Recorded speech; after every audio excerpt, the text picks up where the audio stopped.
I rise today to talk about the fate of Adelaide's iconic and heritage parklands. Last night I attended a meeting of the Development Policy Advisory Committee. This meeting was called to hear from some of the 168 persons and organisations who took the trouble to write submissions against the government's proposed Parklands Zone DPA. This DPA is a statutory document that effectively sets out the planning rules for building and other development in the parklands. What the Planning Minister is trying to do in this document is to undermine promises that his government made back in 2005.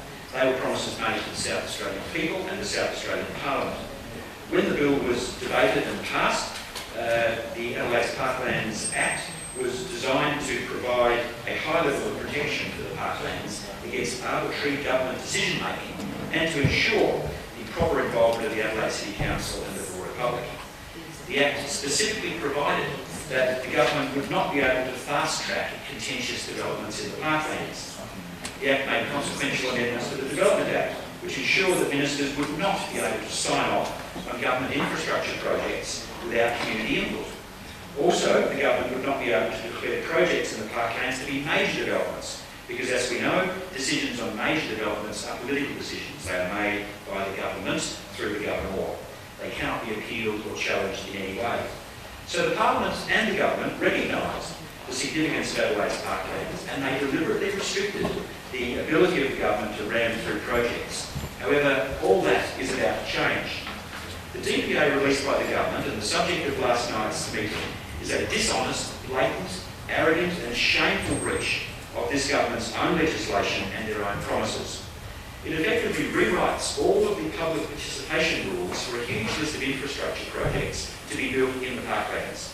And it does this by reclassifying infrastructure projects from Category 1 to from Category 3 to Category 1. And this means that new roads, railways, sewerage works, power stations, prisons could be built in the parklands without going through any form of public consultation. Decisions would be made by the government's Campus Development Assessment Commission and would not be subject to any challenge, even if seriously at variance with the planning scheme. This is an absolute disgrace.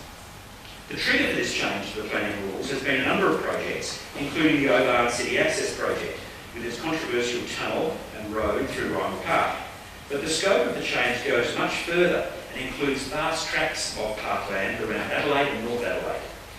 In relation to the Oban, there's clearly a wide range of divergent views that deserve to be considered. We have established a select committee in this place to look into it, and I look forward to participating in that process. Personally, I think there are elements of the Oban project that have a lot of merit, but there are other aspects that are seriously problematic. The Greens strongly support public transport. I'm a founding member of the group People for Public Transport. I've written a book called Greening Adelaide with Public Transport. We believe that South Australians shouldn't have to choose between good public transport and high-quality parklands. They deserve both. We don't need to sacrifice one for the other. But we do need to address congestion on our roads, particularly when it's holding up the buses. But the government does need to pay attention to community concerns. So that's why I'm opposed to this government's planning change. I said that it was a dishonest move, and here's why. Back in 2005, when the Adelaide Parklands Act was being debated in Parliament, the member for Morphett, Duncan McFetridge, said on the 29th of November, quote, "My understanding of this legislation is that no new roads will be put through the parklands. I hope I can get an assurance from the Minister that this will be the case." What was the Minister's response? He said, Minister John Hill, he said, quote, "The issue of whether or not new roads could be created was raised by the member for Morphett. I can assure him this legislation does not allow new roads.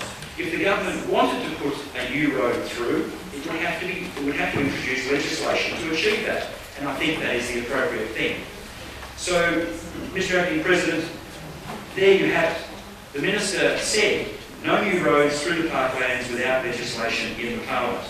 The government is now trying to use a sneaky and underhanded device to undermine its commitment to protect the parklands and to protect the rights of public participation. Clearly the government doesn't trust the community to have a sensible debate about public infrastructure in the parklands, and instead they want to bulldoze through their plans by removing opportunities for citizens to be involved.